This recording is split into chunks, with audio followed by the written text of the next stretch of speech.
Ooh, I'm liking the color on this already. Sometimes right on that initial pour, your heart just smiles at the appearance of the beer. And that's kind of what happened here. It's a nice, brilliant gold, nice and clear, just the way beer should be.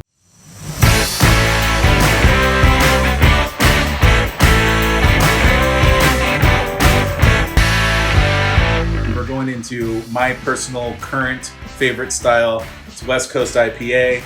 This is Parallel Path. We got a West Coast here, 7.2%. In terms of hops, this one is led by Simcoe and features Mosaic and farm source Motueka from New Zealand. Awesome stuff. All right, Parallel Path. Let's do it.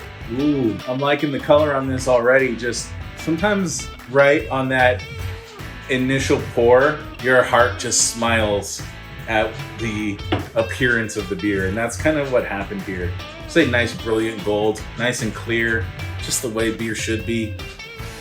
Nice little head sitting right on top, West Coast. Nice nose too. Not overpowering, not massive, but bright. It's fresh, citrus, a little bit of coconut on this nose too. Lime, a little bit of bubblegum I'm getting on it too. There's like there's a very fresh citrus component to this, which kind of dominates the nose. But then in the background, there's some really nice kind of sweeter stuff going on. And that's where I'm getting like the coconut, the bubble gum. Like these aren't massive forward front aromas. These are kind of background. This is a bouquet here.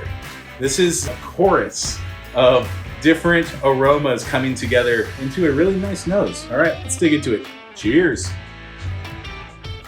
Again, I'm gonna bring it back. Balance. This beer has incredible balance. Up front, I was getting a lot more of the citrus and a little touch of like coconut, also a little bit of melon too. But then right on the back end, nice solid bitterness propping that up. I didn't get the bitterness up front, which is why I kind of took a couple sips to like figure out where I was going with this, because I was experiencing it in real time. And that bitterness kind of kicked in at the very end and propped everything up, which is nice.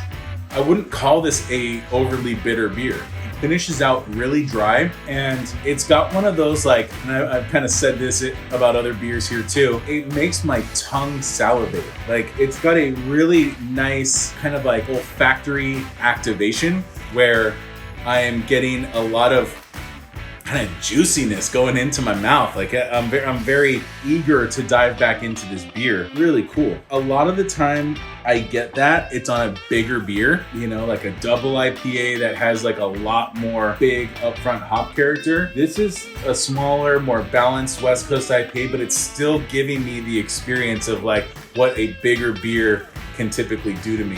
Yeah, and this is really, really nice. The balance is just incredible here. A lot of times you're able to kind of like pick up really quickly certain flavor profiles or characteristics that kind of just like shout out right at you. But this one, everything is just so well balanced that like you kind of experience it and then you have to work to dissect it, which I think is pretty cool.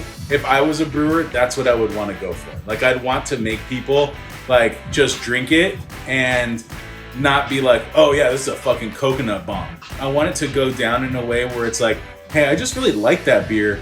Like, why do I like it? Like sometimes I can reverse engineer and like figure out what flavors or what parts of the experience that I really like, but sometimes you just can't get there. And I think this is one of those beers where it's just like, this is just a really nice beer that is incredibly balanced, really, really good.